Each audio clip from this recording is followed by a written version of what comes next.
آپ حضرات کے سامنے 21ویں سپارے کی پہلے آیت کی کچھ حصہ سنایا ہے۔ اللہ رب العزت نے ہر انسان کو دو جسم دیے ہیں، ایک ظاہری جسم ہے اور دوسرا باطنی جسم ہے۔ ظاہری جسم جو ہم اور آپ کو ظاہری طور پر نظر آ رہا ہے، یہ انسان کا ظاہری جسم ہے، چہرہ، ہاتھ، یہ پورا جسم جو انسان کے ڈھانچہ نظر آ رہا ہے، یہ انسان کا ظاہری جسم۔ اور دوسرا انسان کا باطنی جسم ہے۔ باطنی جسم وہ انسان کی روح ہے۔ اللہ رب العزت نے انسان کے ظاہری جسم کو بھی پیدا فرمایا اور اللہ رب العزت نے انسان کے باطنی جسم کو بھی پیدا فرمایا۔ ظاہری جسم جس کی حقیقت وہ مٹی ہے، اللہ رب العزت نے اس انسان کو مٹی سے پیدا فرمایا۔ ظاہری جسم یہ زمین سے بنا ہے اور باطنی روحانی جسم وہ اللہ رب العزت کے حکم سے اوپر سے آیا ہے۔ جب ظاہری جسم اللہ رب العزت نے مٹی سے پیدا فرمایا تو اللہ رب العزت نے اس جسم کا خوراک بھی مٹی سے پیدا فرمایا۔ انسان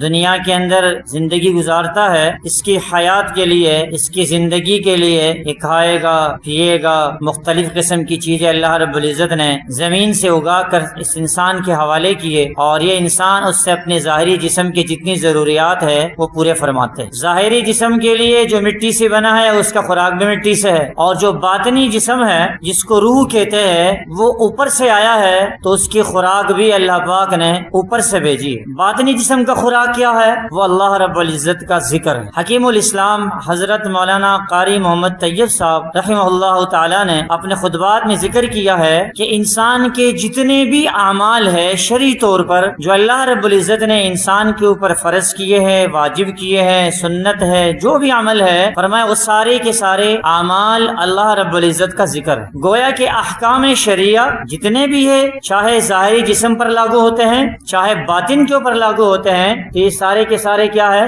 یہ اللہ رب العزت کا ذکر ہے۔ اس لیے اللہ رب العزت نے 21ویں سپارے کی اس پہلی آیات میں ارشاد فرمایا وَلَذِكْرُ اللَّهِ أَكْبَرُ، اللہ رب العزت کا ذکر سب سے بڑی چیز اللہ رب العزت کا ذکر ہے، اللہ کی یاد ہے، اللہ کو یاد کرنا۔ ایک آدمی ہے وہ اگر نماز پڑھتا ہے اور نماز میں اس کا ذکر نہیں ہے، اللہ کی یاد نہیں ہے، ایک ہے ظاہری ڈھانچہ بنانا، ایک ہے نماز کو بنا کر پڑھنا۔ ایک آدمی نے ظاہری ڈھانچہ تو بنا لیا لیکن جو نماز کی روح ہے وہ اس کو حاصل نہیں ہے تو یہ اس کے عبادات عادت بن جائے گی۔ ایک آدمی وہ روزہ رکھتا ہے، اب روزے کے اندر یہ نہیں ہے کہ وہ کھانا پینا چھوڑ دے، جو روزے کے احکامات ہے جس سے منع کیا گیا وہ چھوڑ دے، بلکہ روزے کی حالت میں گناہ کو چھوڑنا، نیکیوں کو اختیار کرنا، یہ روزے کی روح ہے۔ اگر ایک آدمی صبح سے لے کر شام تک، مغرب تک روزے کا اہتمام تو کرے لیکن اس کا روزہ اللہ کی یاد سے غفلت میں گزر رہی ہے تو یہ روزہ عادت تو ہے لیکن روزے کی جو روح ہے، وہ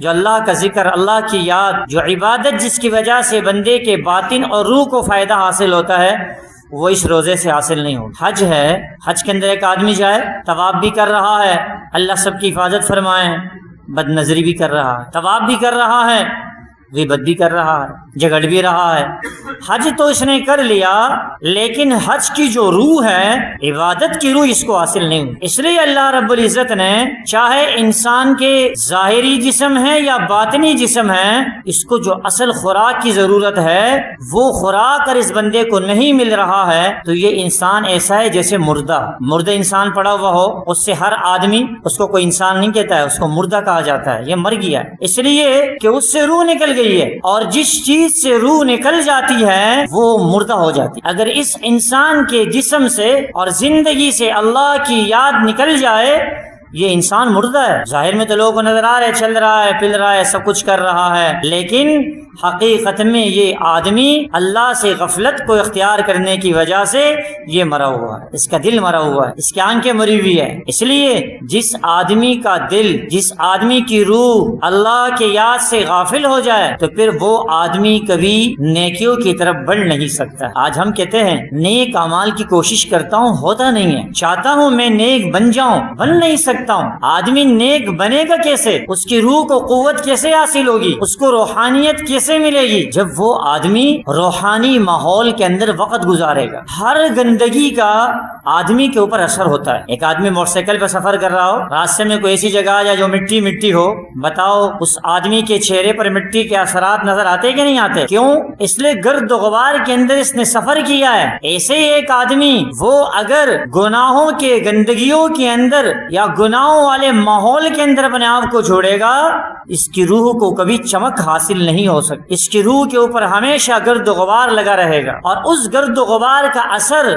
صرف باطن میں نہیں ہوتا ہے، پھر اس کے اثرات وہ انسان کے ظاہر کے اندر آنا شروع ہو جاتا ہے۔ اس سے پھر انسان جھوٹ بولتا ہے، غیبت کرتا ہے، تکبر کرتا ہے، حرام حلال کی تمیز نہیں کرتا، اللہ کی نافرمانیوں میں لگا رہتا ہے، اور آخرت کی جو ہمیشہ ہمیشہ زندگی ہے اس سے یہ انسان غافل ہو جاتا ہے۔ اس لیے جب اللہ سے غافل ہو گیا تو اللہ سے غفلت کی وجہ سے یہ آخرت سے بھی غافل ہوتا ہے، اور پھر کبھی نہ کبھی اللہ سب کی حفاظت فرمائے، ایسا وقت بھی آتا ہے کہ یہ آدمی اس غفلت کی وجہ سے بغیر ایمان کی دنیا سے چلا جاتا ہے۔ اللہ ہم سب کی حفاظت فرمائے۔ زبان پر بولنا بڑا آسان ہے، بغیر ایمان کی دنیا سے جانا زبان پہ بولنا بہت آسان ہے، لیکن حقیقت انسان سوچ لے، تنہائی کے اندر اگر میرا خاتمہ بغیر ایمان کے ہو گیا، اللہ کی نافرمانیوں کی فہرست میں ہو گیا، قبر میں چلا جاؤں گا، سارے رشتہ دار، دوست، احباب، چاہنے والے، میرے اوپر اپنی جان کو نچاور کرنے والے سارے کے سارے چلے جائیں گے، اکیلا میں رہ جاؤں۔ قبر کی تنہائی، بالکل اکیلا، بس اللہ اور بندے کا معاملہ شروع۔ خطرناک جگہ ہے، موت کی سختی بھی خطرناک، قبر کے آنے والے منازل بھی خطرناک، آخرت کے آنے والے منازل بھی خطرناک۔ اس لیے میرے دوست اور بھائی اور بزرگوں، اپنے روح کے اوپر محنت شروع کرے۔ ہمیں روحانی ترقی کیسے حاصل ہوگی؟ جتنی روحانی ترقی حاصل ہوگی، اس روحانی ترقی کا